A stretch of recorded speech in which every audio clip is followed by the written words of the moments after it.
Happy April! For this month, we wanted to highlight one foot in strap, but it's something you've never seen before. So it works hamstrings, it works abdominals, it works the multifidus through the spine to help us with balance, specifically because we're working unilaterally, which means one leg at a time. So you've seen part of this before, but we're going to be adding on. So everyone, for the most part, has a red and a blue spring, but if you feel it's a little too much hamstring, we can certainly lighten it to a red spring. That's what I personally like. So we're gonna start lying down, and you're gonna be putting one foot in the strap. To do that, we keep the tailbone down and we press away. It's pretty light tension compared to footwork. And you're gonna just bring one leg to tabletop, and then you're gonna bring the other leg to tabletop. So you've seen this before. You're gonna press this leg away and it comes back in. And exhale, staying in that imprint, trying not to wobble or zigzag the leg. And then you're gonna stay out there and leg goes up and press back down. So we're stretching the hamstring, but we're engaging it to pull it back down. Up and press back down. And I'm just doing 4 each side. And then come back to tabletop. We're gonna combine the two, up and down. And this is what you normally see in class. And it helps with the stability through the hips. You're using those abdominals.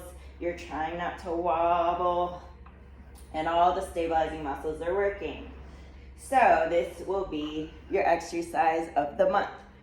The left leg reaches and the heel goes on the bar. And you're going to straighten the right leg and bend the knee right before that tailbone wants to come off.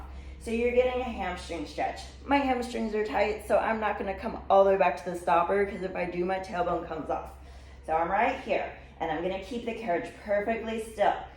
And I'm gonna think of reaching the toes straight up towards the ceiling, and I'm gonna imprint, tighten those glutes, and roll the tailbone, lower back, middle back off, trying to keep the carriage still. And then I'm gonna roll back down, nice and even through both sides of the spine, come back to neutral. And I move the carriage a little, oops. Let's start again. So imprint, tighten those glutes, roll it on up, toes reach up towards the ceiling, keep equalness through the hips. And then roll back down, come back to neutral. And again, imprint, tighten those glutes. Really tighten the glutes so the hamstrings don't cramp. Toes go straight up, and I don't want to lift one hip up or drop one hip down. Nice and even, and roll back down. Last one, imprint, tighten those glutes, roll it up, on up, heel presses down, tighten those glutes, reach up, up, up, up, up. Really working the back of the legs and roll back down.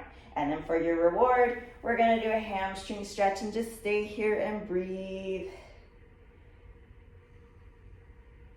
And then we'll go to the other side. So it's a lot of hamstring work, which is great. We're trying to engage the back of the legs anyways, because the quads are such a big muscle group and they normally take over. So we're trying to engage the hamstrings and the glutes. Use those abdominals, the multifidus through the spine to keep us nice and stable so we don't wobble. It's a lot going on. You're gonna feel great. We're gonna stretch the hamstrings after, so you will notice the hamstrings getting even stronger, plus they're lengthening while they're toning. So you're gonna feel even more flexible afterwards. So enjoy this April's exercise highlight.